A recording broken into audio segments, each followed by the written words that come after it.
আমরা আমাদের নেত্রীর আগমনের উপলক্ষে আমরা দেশবাসীকে যে এক বার্তা দিতে চাচ্ছি, সেই বার্তা হচ্ছে বাংলার জনগণের 17 বৎসরের যে ভোটের অধিকার উনি ফ্যাসিস্ট শেখ হাসিনা হরণ করেছিল, সেই ভোটের অধিকার বাংলার ছাত্র জনতা, তৃণমূল মানুষ গণ অভ্যুত্থানের মাধ্যমে উনি শেখ হাসিনার সরকারকে পতন করেছে। এবং দীর্ঘদিন আমরা আন্দোলন করেছি, সংগ্রাম করেছি দেশ নেত্রীর সুচিকিৎসার জন্য। এই খনি সরকার শেখ হাসিনা আমাদের দেশ মাতা বেগম খালেদা জিয়াকে সুচিকিৎসা থেকে বঞ্চিত করেছে। তাকে স্লো পয়জন দিয়ে তাকে হত্যা করার চেষ্টা করা হয়েছে।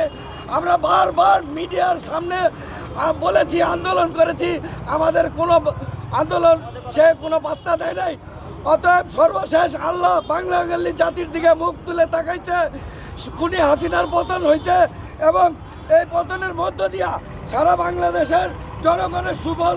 দেশ নেত্রী বেগম খালেদা জিয়া বিদেশ গেছেন এবং যে তিনি উন্নত চিকিৎসা দিয়ে সুস্থ হয়ে দেশের মাটিতে ফিরে আসতেছেন।